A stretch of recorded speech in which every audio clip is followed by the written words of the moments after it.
Virgin girls locked indoors because avocados were too sexy, tomatoes feared like deadly poison, and Coca Cola treated like holy water in one corner of the world.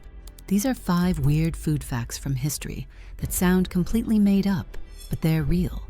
And the last one will shock you the most. If you love bizarre history hiding in the everyday stuff we eat and drink, hit subscribe for more stories like this. Let's start with a fruit you probably eat all the time. Because back in the Aztec period, people said it had such a wild reputation that virgin daughters were kept inside during harvest season. Here's why this story exists. Avocados weren't just food back then. They had a reputation tied to sex and fertility. Spanish writers who visited the region recorded that people believed avocados could boost sexual desire. Some accounts even get more specific about their stimulating effects. This belief actually affected behavior. Historical records say avocados were considered inappropriate during certain religious periods when people were supposed to stay pure. So the logic was simple. If a fruit is seen as too tempting, you keep it away from people who need to stay chaste, especially young, unmarried women. Even the word itself adds to the story. Avocado comes from the Aztec Nahuatl word, ahuacatl, and some sources note it had a secondary meaning connected to testicle, probably because of how they look hanging in pairs on trees. Combine that with the aphrodisiac reputation, and you can see how the lock them inside during harvest claim became a catchy, repeatable story. But here's the catch.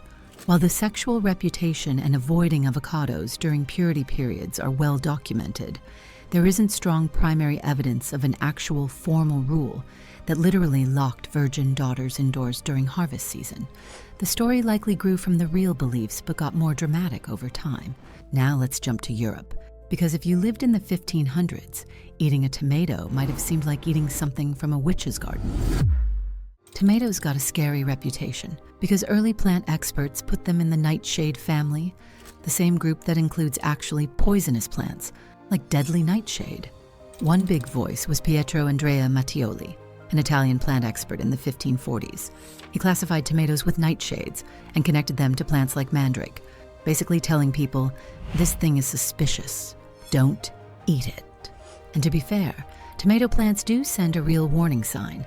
The leaves and stems are toxic, even though the fruit itself is safe. So if you're living in the 1500s and trying to be careful, thinking this plant family is dangerous makes sense. Over time, different places reacted differently. Spain and Italy started using tomatoes in cooking pretty early, while parts of Northern Europe stayed suspicious much longer, thanks to repeated warnings in plant books and rumors spreading around. So tomatoes go from poison to food, but then things get even stranger, because in the 1800s, someone looked at ketchup and thought, this would make great medicine. Picture the 1830s. You're feeling sick, your stomach is upset, and instead of giving you pills, they hand you tomato ketchup. This wasn't just a wild rumor.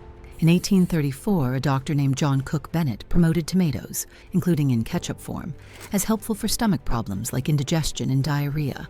At the time, tomatoes still had a weird reputation, so having a doctor say, this is actually good for your digestion and liver, made people feel better about eating them.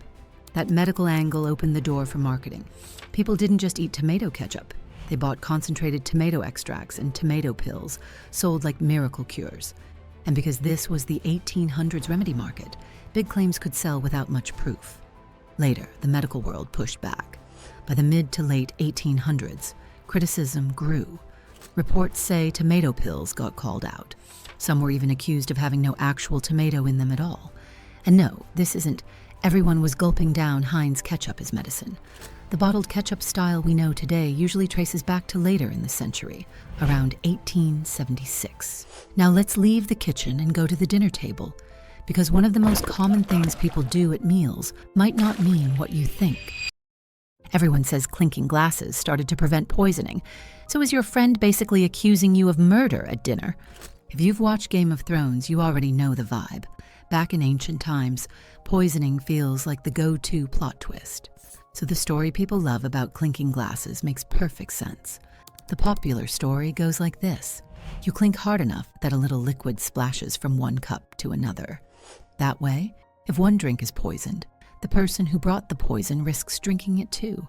So the clink becomes a public sign of trust, like saying, "Relax, I'm not trying to kill you over dinner." But here's the twist. Toasting as a tradition is way older than medieval poison paranoia. It goes back to ancient Greek drinking rituals and libations to the gods. And then the Romans made drinking to someone's health really popular. So clinking might not have started as an anti-poison move. It could have been added later, or tied to other ideas like scaring away evil spirits, or just making the moment feel special. The honest answer, clinking can show trust, but the exact origin isn't confirmed. Do you clink because you think it's about trust, good luck, or just habit? Now for the final story, and this one isn't ancient history. It's modern, real, and honestly uncomfortable.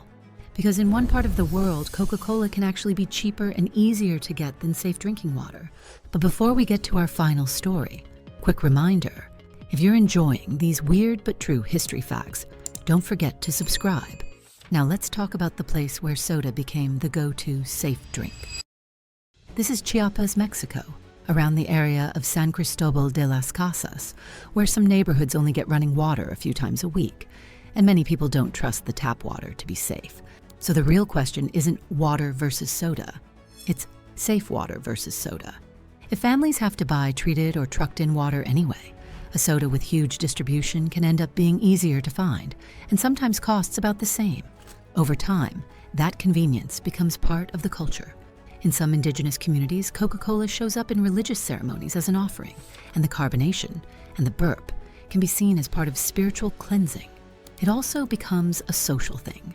Serving Coke can show respect and status, even as health problems like diabetes rise sharply. Then there's the uncomfortable part. Bottling plants in the area have government permits to pump huge amounts of groundwater.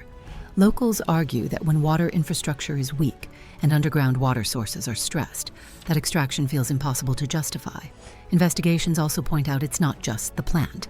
Population growth, leaky pipes, and contamination all add up to make this a whole system crisis.